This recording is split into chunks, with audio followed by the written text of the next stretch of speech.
ama san hi tabang phat pha avela emu sa kinova pathin thangwa nei pi ve nahi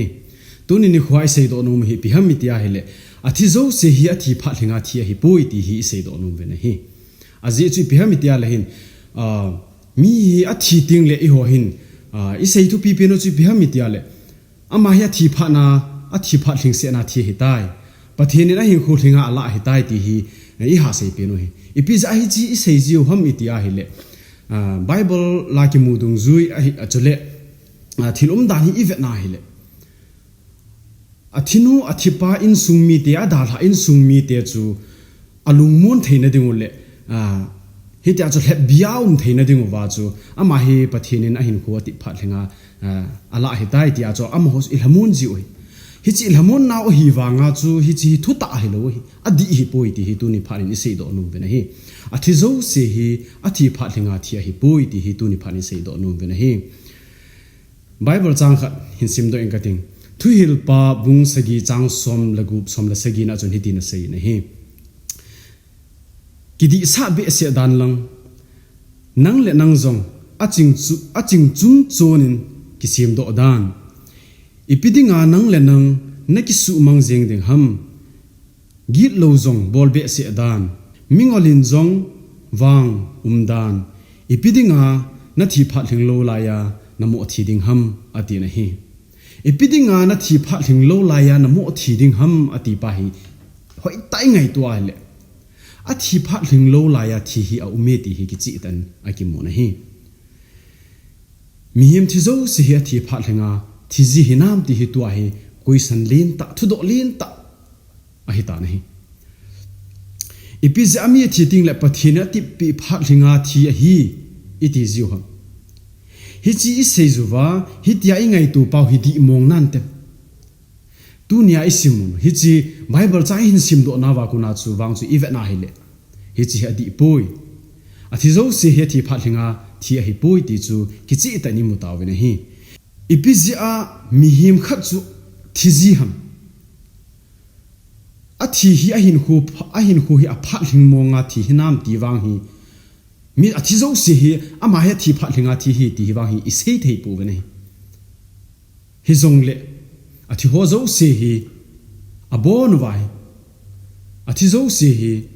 a thi pha no thlinga thi hi pui a thi pha thling lo wa thi zong o mi ti hi i sei do nu ne hi mi him zo se hi pathin a ti pi pha a sim pi pha thling se ni umai hi zong le mi him abang lo hi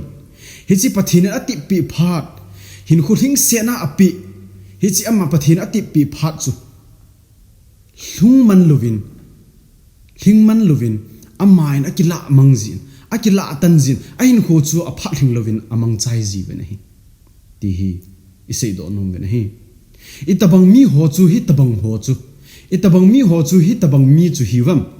itabang mi ho chu a hin kho cha kila chom ham ti hi tunia hi nyau chai sei do nom be nahi enjoy hin sim do na wa chu ni pi seyam mi tia la hin kidi sa be se dan lang ati ni mid kidi sa be se ho jong hi ahin hu hi chom hi ti hi akimudo nahi ipiz a kidi sa be se ho chu chom ham tel kidi sa be se alehin kilit sa na ki nei ikilit sa ting le mi mu da na ki chang mi i mu da ting le chun mun khana chu khanin ei tha jing the ai lo wa le git lo na za chum ho ki bol do a in hu chom lo ka ki la mang jing the hi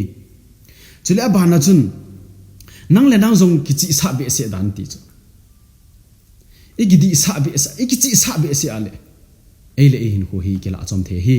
chule ba na chun git lo zong bol be se dan ati kin nei mi gilo te chu a hin hu sot ngai lo hi agit lo sung chun thil tam pi mi mu se na mi yang sit na mi mu da na git lo na tam pi mi thei da na tam pi bol do in tin min cha pa hi a thi pha thing loi le ta agaw sa na tam pi ding ai wa zo amma chu hi chi thil sia bol ja chu min a hing so na angai tu di sa ne ai wa ma chu hing so di lo hi chom hat ka na ma hin ko bei ji ta ni hi chule ba na chun mingolin zong wang umdan ati ne mingol itial hin Bible mingol ati hi hon mingol iti to hin aki ba lo na tam pi min hi mingol iti ti nga la hin ama le ma hin khu ki he thim lo ahin khu adam na ding aphat na ding jong ki he thelo mi ho mingol atin hi pathi bible chule a hagau hin khu a china ding mun azut na ding mun tun so hin khu a again thina ding mun tun so na thina ding mun jeng jong ki het zo lo tun so nom taum na ding mun jong ki mu pha zo lo ho hi bible mingol atin hi he ta banga mingol ho chun a thi pha thing lovin a hin khu ki la aziv ne hi angol itial chun a hin khu ata sa chu ipiti man cha ding ham ti jing chang aman a ki he thim ji po mim khat chu dam thei le han lang hi jong le git lo na hin khu ne ya hi tia chu ngol na hin khu chu an ne ya hi le a ki ngol sa a kham na the ya lo ma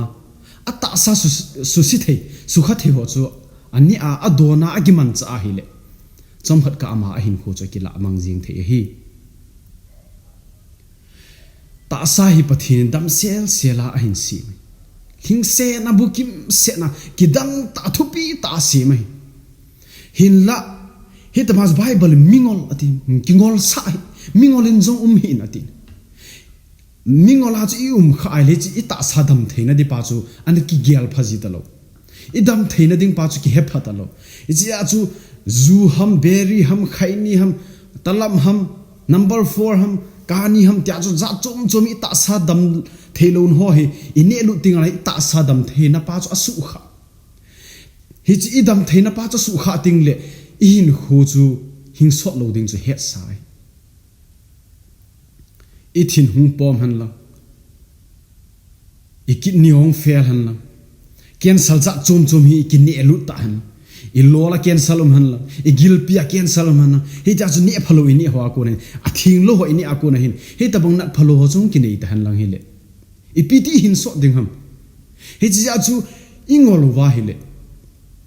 in khu ele in ikila chom theo hi ti chu isei do nom ne hi hi chi ji chu hi chi ingol se se chu hi lo wa ikichi sa be se jong le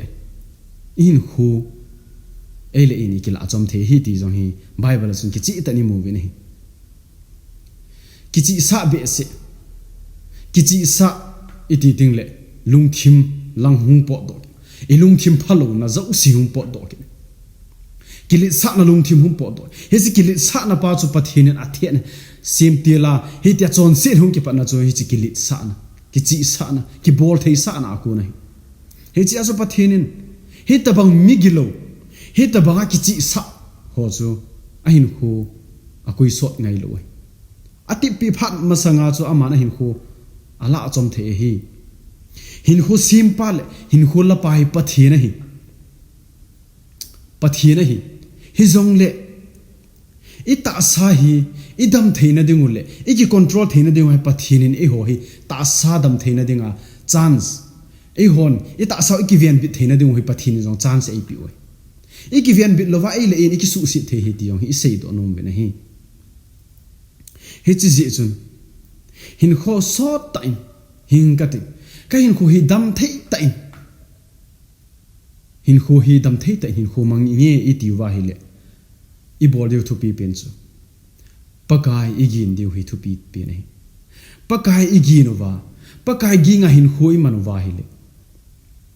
thil phalo ho zo sia ko na iki kang se diu hi chi thil phalo ho ko na lung thim phalo a hi lo wa le ne le cha phalo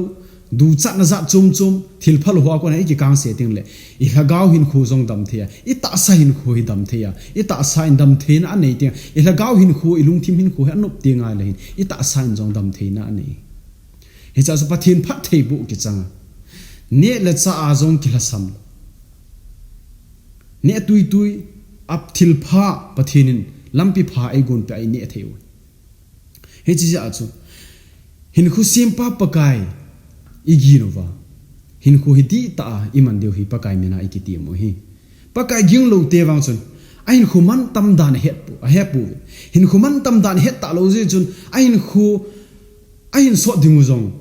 ain khu dam theina dim pa zong cha het pha ta lo hi chingol na lung thim chu the hi cha chu pakai ging a hin khu mang te wang chun hi chi na chot nei oi pakai ging te chi na chu lấy xin hin khu chỉ na jing se helova tun so hin khu ge a alung mi na mu pha alagao minin amu pha hi chi na cho nei tinga la ta sa jing in jong dam thein a nei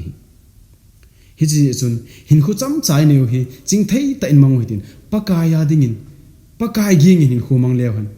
i ta saw i lagao hin khu dam thein tin lei si jinga zo hin khu so na ki pa le thanoma pathin in asim hi chi lei sin nup na ki pa na ho hi ki pa ta ai hon jong nup ta ai theina chana iman theding hi ti pa hi pakai minin tu ni phanin ikelam hil num ve na hi isi do cheng cheng pathin pha thei bu piu han lang i ta saw in khu dam theina in pathin pha thei bu pi ta hen hi ji athi zo se hi athi pha thlanga thi hi poi ti hi i he chi dewin pakai minin avelin ki tim ve na hi